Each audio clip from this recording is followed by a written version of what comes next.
Okay, now coming to IELTS speaking.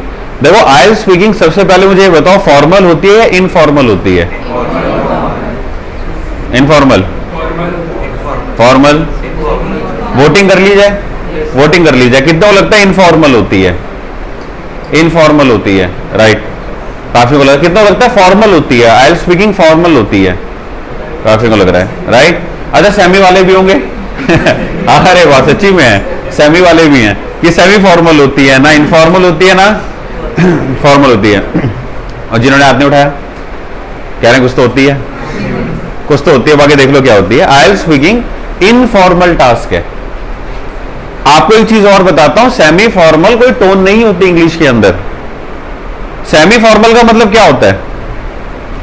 Formal और informal का mixture कैसे डिसाइड करोगे आप? फॉर्मल इनफॉर्मल का मिक्सचर क्या है? यहां पे कोई जीटी का कैंडिडेट है? शायद एक है कोई जीटी कैंडिडेट, आप है ना। वैसे एक फॉर्मल लेटर होता है कि इनफॉर्मल लेटर होता है? सेमी फॉर्मल लेटर में दिक्कत आती है, लिखें क्या? सेम थिंग इज हियर, समझ आ रहा है? स्पीकिंग होती है इनफॉर्मल। कैसे? फॉर एग्जाम्पल आप में से किसी ने घर जाना है, क्लास से आप उठते हो, बैग उठाते हो, तो नॉर्मली इशारा करते हो गर्दन कि जाऊं, तो यहां से होता है जाओ, चले गए आप। लेकिन अगर मैं आपको बोलूं नहीं यार लेटर लिख के जा, लिख के जा कि जा रहा है, तो आप कैसे लिखोगे? टू द टीचर, ये लिख दो ना, to the principal, subject, respected sir. Writing formal होती है, स्पीकिंग इनफॉर्मल होती है। पहली चीज तो ये माइंड में सेट करो कि स्पीकिंग इनफॉर्मल टास्क होता है, कैजुअल टास्क है ये। आपने उसके साथ इंटरेक्ट करना है, उसके साथ बातचीत करना है।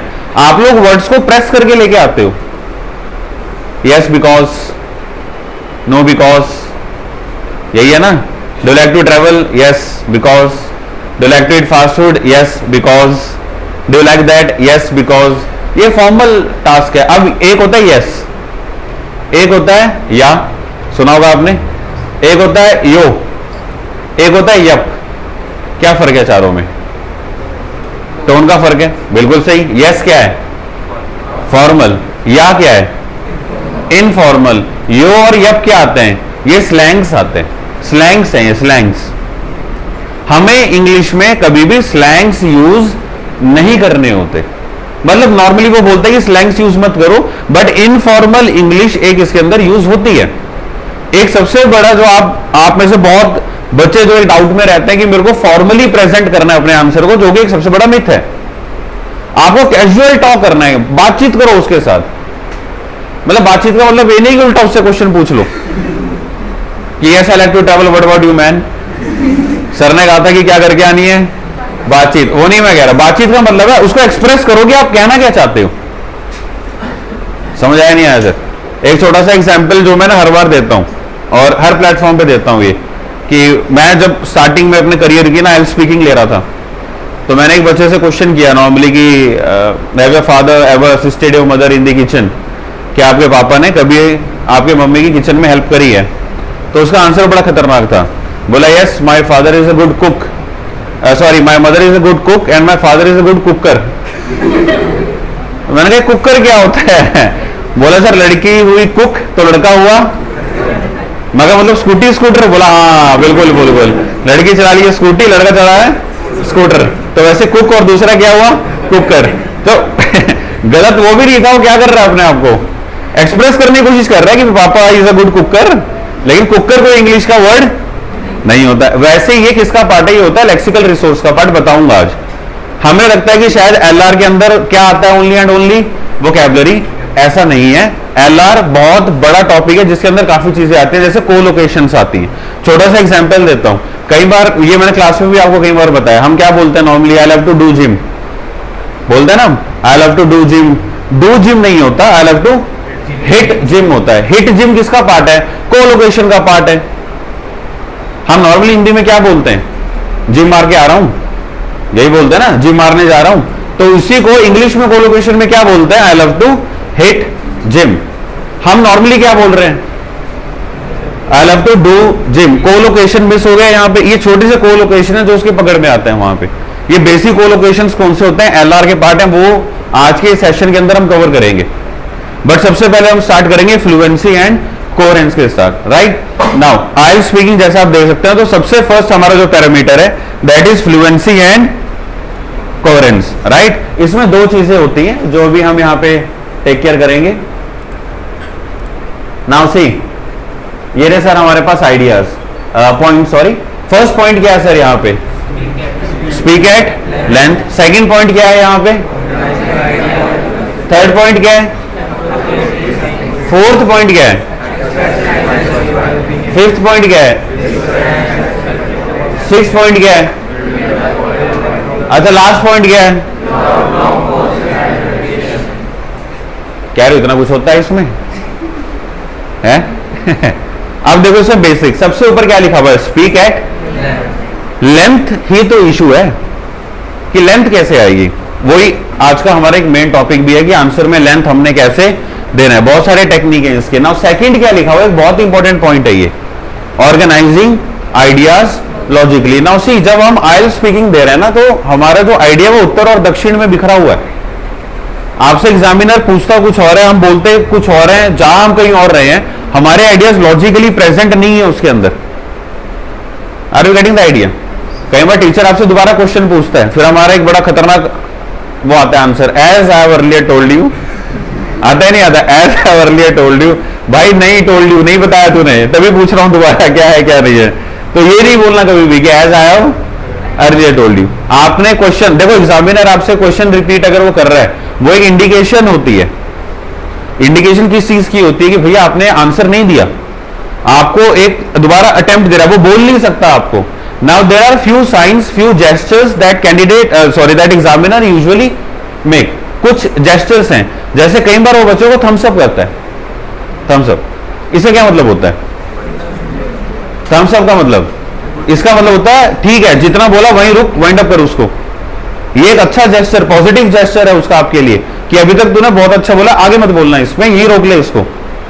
कई बार वो आपको यहां से इशारा करेगा हाथ से, इसका मतलब ये नहीं कि उठ के निकल लो। इसका क्या मतलब हुआ? कि वॉल्यूम क्या करो, अपना रेज करो, कहीं उठ के निकल लो वहां से। ये इशारा क्या है? कई बार वो आपको ऐसे इशारा करेगा। इसका क्या मतलब होता है? इसका मतलब होता है लेंथ दे, और बोल इस टॉपिक के ऊपर, कम बोल रहे हो आप। तो ये कुछ जेस्चर्स होते हैं जो आपको वहां उसके पता होने चाहिए। समझ आया सर? थम्स अप का मतलब क्या हुआ? गुड, सही है, अच्छा बोला। अगर उसने ऐसे इशारा किया तो कि भाई थोड़ा वॉल्यूम क्या करो अपना रेज, और अगर उसने ऐसे फिंगर्स को वो रोटेट करेगा या वो ऐसे करेगा, तो इसका क्या मतलब होता है? लेंथ। कि आप ओवर लेंथ बोल रहे हो, आप लेंथ दो इसके ऊपर। Are we getting the idea? ये जेस्चर्स उसके समझने बहुत जरूरी है आपको कि वो कहना क्या चाह रहा है। समझ आ रहा है पॉइंट? नहीं आ रहा है सर? नाउ इसमें एक पॉइंट है, क्या है यहाँ पे? Appropriately signposting. ये लेंथ के साथ एसोसिएट होता है, बताएंगे। देन है about issues, build your point of view. और लास्ट वाला एक पॉइंट है, इसको देखो पहले क्योंकि मिस हो जाएगा, that is without long and. अब एक वर्ड और होता है हेजिटेशन। हेजिटेशन दो टाइप की होती है, ये आपको सबसे पहले पता होना चाहिए। एक हेजिटेशन होती है लैंग्वेज रिलेटेड, और एक होती है कंटेंट रिलेटेड।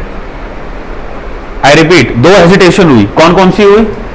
लैंग्वेज रिलेटेड और एक हुई content related. What is language related hesitation? When we are not able to express our ideas, हम इंग्लिश में बात नहीं कर पा रहे, that is language related hesitation. लेकिन मेरे पास लैंग्वेज है, मेरे पास भाषा है, बट आपने टॉपिक आगे से ऐसा पूछ लिया जो शायद मैं एक्सप्रेस नहीं कर पा रहा, that is content related hesitation. Logic समझ आया? यहां पे डिफरेंस समझ आया? आप में से बहुत लोगों को हेजिटेशन हो जाती है, कभी कभी हो जाती है, कभी कभी लैंग्वेज में हो रही है, कंटेंट में हो रही है। वो कंटेंट में हो रही है ना, लैंग्वेज तो है हमारे पास बोलने के लिए। अब नॉर्मली मैं आपसे पूछता हूँ वेयर आर यू फ्रॉम, आप बोल दोगे।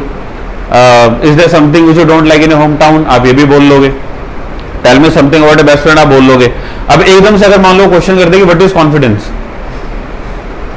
अब हम नॉर्मली सोचेंगे ना कॉन्फिडेंस, कॉन्फिडेंस इज बेसिकली आप ट्राई कर रहे हो, बोलने की कोशिश कर रहे हो, लैंग्वेज है, क्या नहीं है मेरे पास? कंटेंट नहीं है। अगर आपके पास कभी भी कंटेंट रिलेटेड हेजिटेशन होती है, you can score up to 8, बच्चा वहां तक हिट कर सकता है। लैंग्वेज रिलेटेड हेजिटेशन में आप 6 तक भी नहीं पहुंच पाओगे, मतलब मैं एक्सप्रेस ही नहीं कर पा रहा, बात ही नहीं कर पा रहा उससे इंग्लिश में। हेजिटेशन क्लियर हुई पहले कि हेजिटेशन दो टाइप की होती है, लैंग्वेज और कंटेंट। अब आप आइडेंटिफाई करो आपकी हेजिटेशन कौन सी है। अगर लैंग्वेज रिलेटेड हेजिटेशन है तो पहले इंग्लिश को इंप्रूव करो। आपको लगता है मैं इंग्लिश तो बोल लेता हूं, basic English is good, but जब मेरे से अनफैमिलियर टॉपिक पूछ लेते हैं तब मैं अटक जाता हूं। तो आपकी कंटेंट रिलेटेड हेजिटेशन हुई। आप में से कोई भी बच्चा अगर मोर देन 7 स्पीकिंग में हिट करना चाहता है तो उसको कंटेंट रिलेटेड हेजिटेशन पे वर्कआउट करना पड़ता है, आइडियाज होने चाहिए हमारे पास। दूसरा यहां पे क्या लिखा हुआ है सर? अब रेपिटेशन भी दो टाइप की होती है भाई, एक होती है रेपिटेशन ऑफ वर्ड और एक होती है रेपिटेशन ऑफ आइडियाज। आप कौन सी कर रहे हैं ये आपको आइडेंटिफाई करना पड़ेगा।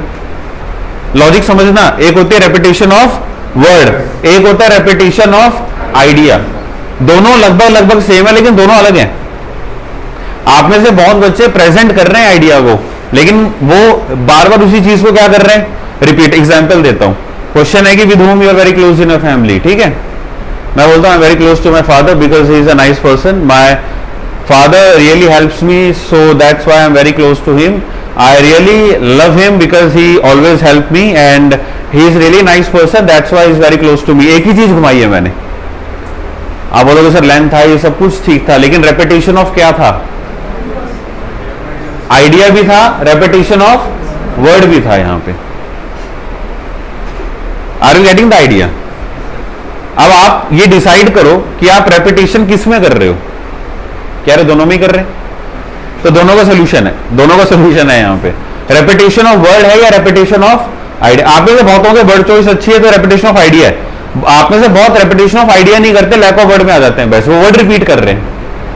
एंड देन यहां क्या लिखा हुआ है सर? विदाउट। अब पॉज भी दो टाइप के होते हैं भाई, एक होता है नेचुरल पॉज। नेचुरल पॉज हर कोई बंदा लेता है, आप हिंदी में भी लेते हो सोचते सोचते, मैं बोल रहा हूं मैं भी लूंगा, अभी भी लिया देखो मैंने। तो नेचुरल पॉज है। और एक क्या होता है सर? जब आप बहुत ज्यादा सोच रहे हो, इसके लिए फिलर्स काम आते हैं, उस पर भी हम एक दिन क्लास करेंगे कि फिलर्स क्या होते हैं। पहले बताओ ये पॉइंट समझ आया सर? यहां पे हेजिटेशन, रेपिटेशन और फर्स्ट क्या था हमारा? Long pauses. कि लॉन्ग पॉजेस को आपने कैसे अवॉइड करना है। नाउ अब यहां पे आते हैं सर हम मेन टॉपिक के ऊपर, that is sine posting. Length पे आते हैं सर। सबसे पहले क्या लिखा हुआ है सर यहां पे? Did you enjoy your childhood? बच्चा क्या बोलता है normally? Yes I enjoyed my childhood. Now C length क्यों बोली जाती है टेक्निकल में? आपने बोला यू से कट हुआ आई, इंजॉय से क्या गया? इंजॉयड। योर से क्या गया? माय। चाइल्डहुड से क्या गया? चाइल्डहुड। आंसर में क्या बचा? खाली। अब इस पे कितने पॉइंट दे? कह रहा कम से कम 6 तो दे ही दे, 6 तो दे दे, नहीं देगा भाई। इसीलिए लेंथ है, इसीलिए पैराफ्रेजिंग है। अब जैसे नीचे आंसर है, ये नहीं बोलना आपने, ये थोड़ा पुराना हो चुका है अभी, ये प्रेजेंटेशन थोड़ी पुरानी है तो इसलिए ऑनेस्टली स्पीकिंग लिखा हुआ है। ये हमने एक बार क्लास दी तो सबने यही बोलना शुरू कर दिया, कोई भी स्पीकिंग देने जाता तो ऑनेस्टली स्पीकिंग नहीं है। नॉर्मली उसने क्या बोला? I grew up in the countryside being very close to the environment, we had an apple orchard next to my home, that is where I spent most of my time playing with my friend, occasionally plucking apples to enjoy the fresh juicy fruits, and that sure was an absolute bliss। मुझे बताओ yes कहां आया? No कहां आया? सबसे हमारा favourite because, वो कहां आया? क्या इसने आंसर नहीं दिया? बस अधूरे में चले गए, बाहर आओ।